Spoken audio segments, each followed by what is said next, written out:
Alright, well, this afternoon we're down here in the hangar, and as you can see, the guys behind me are working on a 100-hour inspection on our Cessna 152. We came down here today to kind of show you a little bit about why we encourage leaning, and a 152 is a really good model to demonstrate this on. In my hand here I have two spark plugs that just came out of this aircraft this morning. One of them from the top side of the cylinder and one of them from the bottom.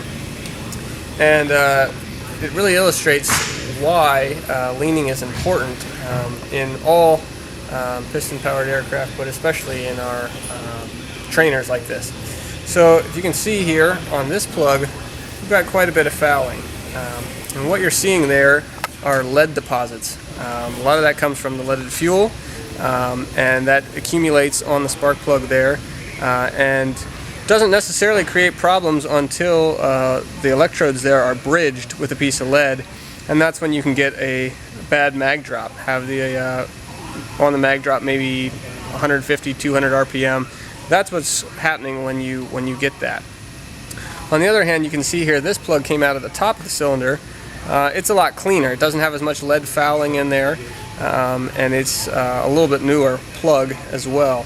Leaning can help us not shoot excess fuel in there that doesn't get burned, and can help keep our spark plugs a little cleaner, and can prevent less canceled flights, less getting stuck somewhere at your destination, not getting home because of a bad mag drop. In this video we'll also show you how to potentially clear an issue like this, how you can try and resolve the issue so that you don't get stuck and can make it on home. Alright, so today we're going to show you a little bit about how to lean the aircraft, and hopefully you've encountered this somewhere in your training. This is meant to be sort of a review and just to kind of maybe fill in some gaps along the way. But the first thing you want to do before you start to lean is make sure that the power is set at the setting that you intend to keep for a short amount of time or the length of the flight. You want to make sure that your power is set first, and then you'll set the amount of fuel for that power setting. So we've got our throttle set here. Our mixture probably at full rich from takeoff and through the climb. We usually leave the mixture rich through the climb. Anytime you're above 75% power, it's usually appropriate to keep full mixture. Then as we get to level off, we put our power setting back to where we want it. Then we'll begin the leaning process.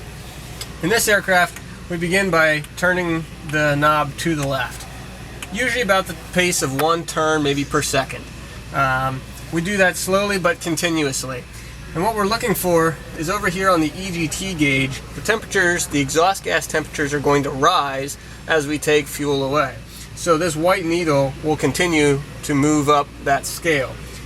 Each one of those white lines represents 25 degrees in temperature, Fahrenheit. So as you continue to lean, the needles will continue to increase, the needle will continue to rise. And what we're looking for is, as you continue to lean, at some point it's going to peak.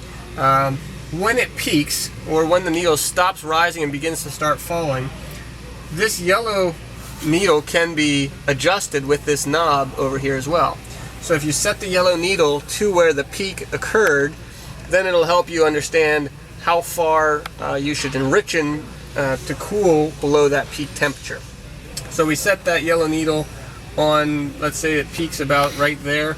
We'll set the yellow needle on that. At that point then we'll begin enrichening, going to the right, and that will add fuel back to the engine, and those temperatures will again begin to cool. What we're looking for is the needle, the white needle, to be about two white lines, that's about 50 degrees rich, cooler than where it peaked. And that's a recommended power setting for a good combination of power. To lean for a better economy, you can lean just to where the peak occurs, but typically in our aircraft we like to fly around about 50 degrees rich of peak. Now we're going to show you the exact same thing in the Archer. Here you can see the EGT with the red marker. So we begin by leaning just like we did before. And we watch for the temperatures to rise. When they reach the peak, we'll mark that on the EGT with the red line. And then we will continue enrichening till we get to 50 degrees rich. And here you can see what that looks like. Another thing to keep in mind when you're leaning is that the EGT temperatures won't rise right away when you're pulling back the mixture. There's a couple seconds of lag between when you pull the mixture back a little bit and those EGT temperatures start to increase. So it's important to lean fairly slowly so that you can see that temperature peak without going past it too far. That's why in our examples you've seen us leaning fairly slowly, maybe a few movements at a time, and then waiting to see what result that change has.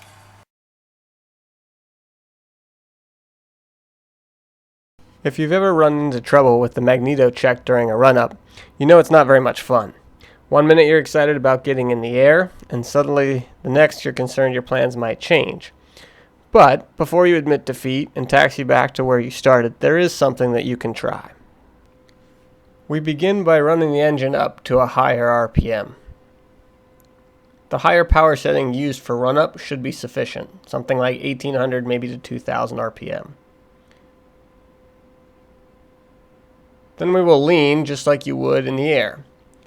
And when the engine starts to lose RPM, you enrichen just enough to go back to peak.